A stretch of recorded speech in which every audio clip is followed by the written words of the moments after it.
What's good, everybody? Back with another classic, True to the Game by Terry Woods.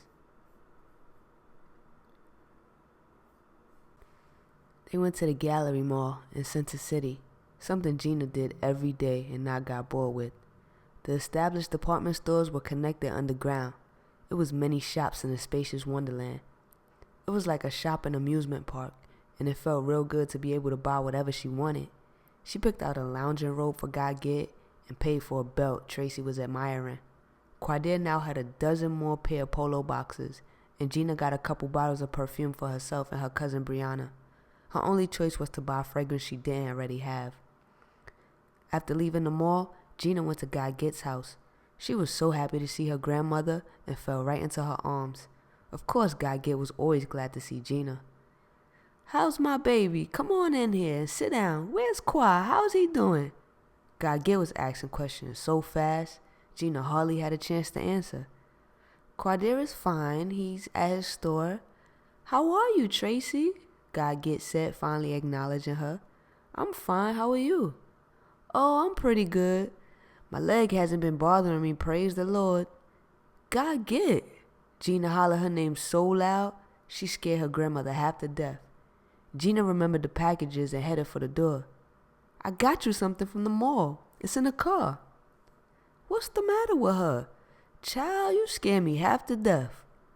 Pausing, she waited a few seconds and then asked, "Gina know about the party?" "No, she's worried Quadir has forgotten about her birthday," Tracy said. Gina came running back in. "Here you go, Gaget." Gaget's face lit up at all the contents in the bag. "Oh, Gina, baby, thank you. It's so nice. I can't wait to wear it tonight. You hungry?" "No." "What about you, Tracy?" "No, thank you." They both turned their heads to the clatter on the porch and the opening screen door. Bria and Brianna, Gina's twin cousins, came bursting into the house. They were drop-dead gorgeous, wore their long hair in wraps just like Gina, and were identical except for a mole on Bria's right earlobe. Plus she had larger feet. Gina couldn't stand Bria, and Bria couldn't stand Gina. "Brianna, I got you something." Taking the bag Gina handed her, Brianna exclaimed, "I've been wanting this for so long. Thanks, Gina. Do you think you can loan me $20? "What you trying to do?" asked Gina. "Nothing. I just need $20. Come on, please." "Here," Gina said, handed her the $20 bill. Bria was mumbling something under her breath. She could not stand it when Gina came around. Everybody acted like she was some goddess. With the presence of her arch-enemy now full-faced, Gina decided to leave. She dropped Tracy at home and found Quadir engaged in a crap game on the corner of the Ave. After Quadir lost a couple thousand right quick, Gina followed him to his new store. It was a nice corner storefront property. Quadir sat and told her his plans of opening up a beauty salon. Gina worried for a minute, but soon realized that her man was all about her. "This is for us. This beauty salon is for you. I want you to decorate it and run things for me. Run the business. Our business. So you down or what?" "You know I am, baby. I love you, Quadir," she said, kissing her man. "Come on, let's go celebrate our new beauty salon. It's your birthday, right?" "Where will we go?" she asked, happy he hadn't forgot her. "I don't know. Let's go get dressed and get to dinner."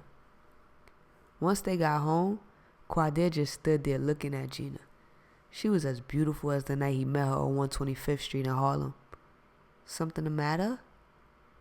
"I don't know if I should give you your birthday gift now or if I should wait till tomorrow. You know, I was beginning to think you had forgotten."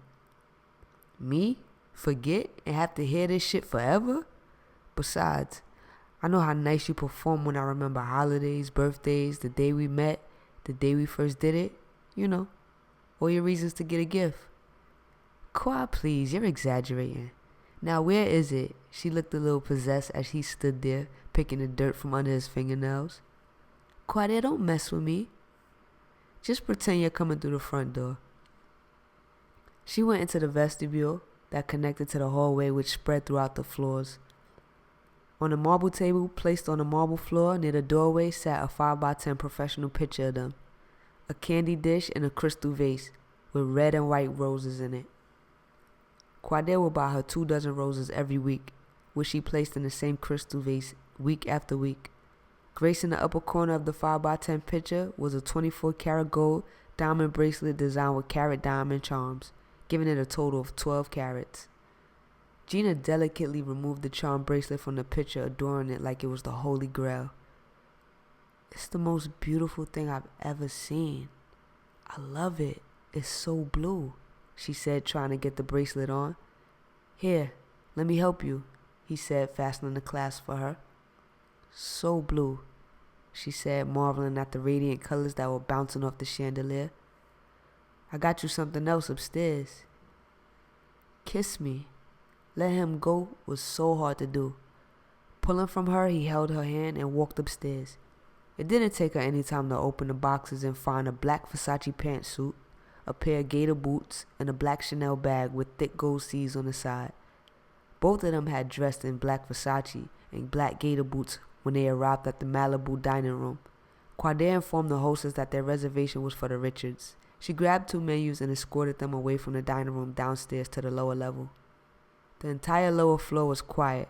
As the hostess opened the 2 large doors, everyone stood up and yelled, "Surprise!" They'd only been waiting there about 45 minutes. For the first 5 minutes, Gina was inundated with people in her face wishing her, "Happy birthday, happy birthday." All of her girlfriends were there, as if they would really miss a free meal. All she could do was stand beside her man and take it all in. "How much did this cost?" she whispered in his ear. "I don't know, I haven't gotten the bill yet." She spotted Gaget, her cousins Bria and Brianna and Gary all ready to eat too. All of Quad's friends were there, which meant all the players were in the house. Everybody was determined to make this a good one. As Gina's friends began standing around her, Quadell drifted off to find Rick. "Come look at this bracelet this bitch got on," said Andrea, dragging Bridget over to see it, who after a glimpse was astonished as Andrea. Looking across the room, Gina spotted Quadell and 40 surrounded by some girls, but didn't pay any mind. Rick and his wife Lita walked over where Gina and her girlfriends were standing. "What's up, Rick?" said Veronica. The hair on Lita's back stood straight up. "Lord," thought Gina, "they gonna tear this motherfucker up tonight on my birthday." "How you doing, Veronica?" he said. Lita spoke up. "Why are you talking to her? Do you know her?" "Lord, here it comes," thought Gina. Rick tried damage control. "Lita, all the girl said was hi." "Whatever. Happy birthday, Gina." She leaned forward, kissed Gina on both cheeks, and said, "I hope you like it." Then Lita walked away. Gina would have never walked away. Rick looked better than he ever looked in his entire life. Or maybe it was the diamonds blinding everyone, since Rick wasn't the most handsome man in the world. Yeah, it must have been the razor light from his body. They all stared unbelieving as Veronica turned her venom on him and whispered in his ear, "What happened? I still want my abortion money, or your bitch is gonna find out how her man spends his free time." "See, that's why I got nothing for you. And even if you did tell Lita, she'd just kick your ass and still stay with me." Rick stood his ground with Veronica, leaving everyone else standing there trying to figure out what the hell she whispered in his ear. Unfazed, he turned to Gina. "Happy birthday, G." He kissed her cheek and handed her a small ribbon box. "Thank you." "No problem," he told her, rolling his eyes at Veronica before returning to Lita's side. Everyone near was eager to see what was in the box. Reaching their hands out as she opened it, she glowed as she felt the envy. "It's so nice. A diamond initial pin, G, for Gina." "That is nice," said Andrea. "It sure is," added Bridget. "Let me go thank Lita and show Gaget," Gina said, playing the perfect hostess. "Excuse me." Gaget was overwhelmed. "Oh, Gina, look at you. Look at that." Her eyes roamed all over her fine granddaughter, taking in the bracelet, the pin, and Gina's beauty. "That Quadell is a good man. You take care of him. You hear me, girl?" "Gaget, I am taking care of that man. Until the day I die, I'm going to take care of him." Hugging her grandmother, she asked, "Where the twins?" Looking about for the girls, Gaget noticed a bit of commotion across the room. "What's going on?" "I don't know. I can't see." Across the floor, Rick and Quadell were wrestling with the girl Quadell and 40 had been talking to earlier before. Before Gina could get a glimpse of the whole picture, the girl had been ushered out of the dining area by the staff. What's happening? Gina touched her grandmother's shoulder and told her, I don't know, but I'll find out. Approaching Quadir, she asked, What's going on? Nothing. Why the hell does he always say nothing when it's perfectly clear something is going on? Q, aren't you going to tell me what happened? Rick jumped in, asking her how she liked the pen. I love it, Rick. Look, Quadir, did you see the pen Rick and Lita got for me? Let me see. She showed him the pen and let him kiss her, waited a moment longer, then asked, So are you going to tell me who that girl was? That bitch followed me here and was questioning Quadir about me. Quad told her that I didn't want to fuck with her like that and she got mad. Quadir broke in, glad that Rick had lied for him. She's a stalker, he added, laughing weakly. Rick, I don't know how you do it. Rick finished the lie. You're not going to tell Lita, are you? As the men lied to Gina, others were watching the girl through the window. Look, that girl's staring at Quadir, said Tina. Gina noticed. Look, Bev, look out the window. Beverly took a good look. Damn, she look like she about to cry, don't she? Once the girl realized she'd been recognized, she hurried away. Bitches are so desperate, said Bev. She straight played herself, said Tina. I know, did you see them haul her ass out of here, asked Gina. So embarrassing, said Tina, shaking her head. Bev was savoring the gossip. Wait till I get back in the hair salon. You know, she the one who's supposed to have the baby by Quadir, but don't say nothing. We won't. Gina sat across the room greeting everybody. She finally saw her cousins, Bria and Brianna. Quadir was busy introducing his friends to Gina's friends, trying to hook everybody up. Gina couldn't believe the number of people surrounding her. Tonight's the night, whispered Rick. Rich Green? Asked Qua. Yes.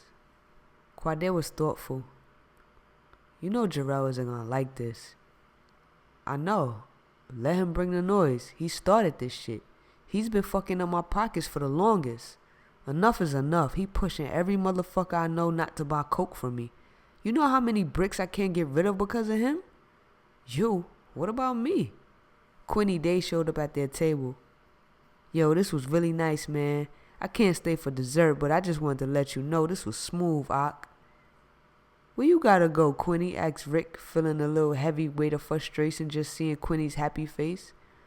Nowhere. I just gotta meet this girl. She's going back to Connecticut, and you know, I'm just saying goodbye to her tonight if you catch my drift. I hear you, player, said Quadir. Rick spoke up.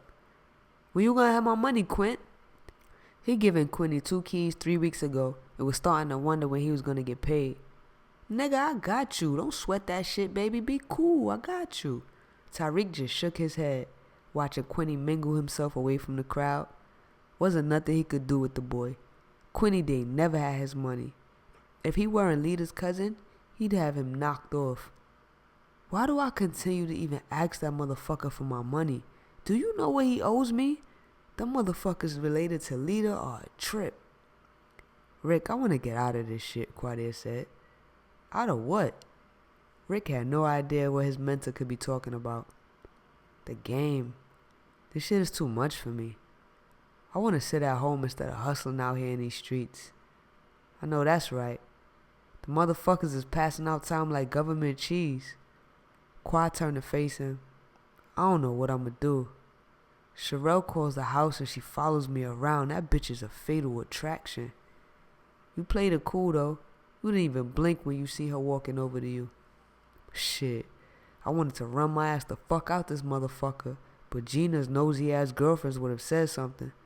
Those bitch ass girlfriends she got. How you take it? I done fucked almost all of them. Quad's eyebrows went up at the revelation and Rick warmed to his subject. The only one I was really fucking with though was that Veronica bitch. And she tried to trap me, man. Yeah, right, I heard. I admit, I was sweating the girl back in the day, but sis wouldn't give me no play.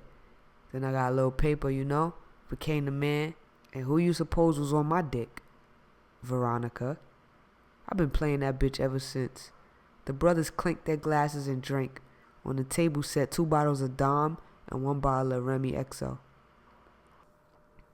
Gina took full advantage of the lull in her own conversations to look around.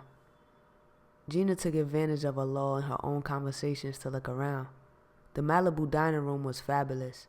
The only thing missing was Sahara. Her pretty face, her small frame, and her warm smile. If only she was there with her. She's the one that pulled over Rasan the day in Harlem. If it hadn't been for her, Gina wouldn't be standing there portraying the perfect queen of the crack stars. Sahara, she mouthed. I missed you so much, she thought. Not a day goes past without Sahara being in her thoughts. She held her glass up, and there was Sahara with her. A toast for old times, she thought. She toasted to the memories of her best friend. Hey, Gina, happy birthday, Black said, trying to figure what she was staring at. Hi, where's Pam? Home with the kids. Where's Q? See him? He's over there at that table in the corner. She pointed, as Black brought Rick and Quade into view. As soon as he had left, she heard someone singing, It's your birthday, happy birthday, it's your birthday. Charlie Tuna, you are so crazy. Yo, Gina, you think you could hook me up? Hook you up how? I'm trying to see your girlfriend. Who? He suddenly noticed her wrist. God damn, that motherfucker is all that. Isn't it? Yeah, you playing with this piece right here. This some real high power shit. Damn, let me step the fuck back. She stood there laughing and smiling as Charlie gassed her head up. Finally, getting to the point of why he stepped to Gina, he asked, Are you gonna hook me up or not? Hook you up with who? Baby, it don't matter. Give me a quiet one. Y'all women got too much mouth these days. Always yapping. Give me one that don't talk. What, we're not supposed to talk? Yeah, when somebody says something to you. Charlie spotted a girl who attracted him. Hook me up with her. Gina smiled. Charlie had chosen Bev from Le Cheveux, and she never shut up. Beverly? Gina took her girlfriend's hand and made a complete introduction. She left them there to talk as she walked over to Quade. Coming up behind him, Gina put her arms around him, bent down and started licking his ear. I'm ready to go home, she whispered. They began to say goodbye to everybody who come out to get a free lobster and champagne meal. Quad told her, I'll be back. I'm going to take care of the bill so we can go home.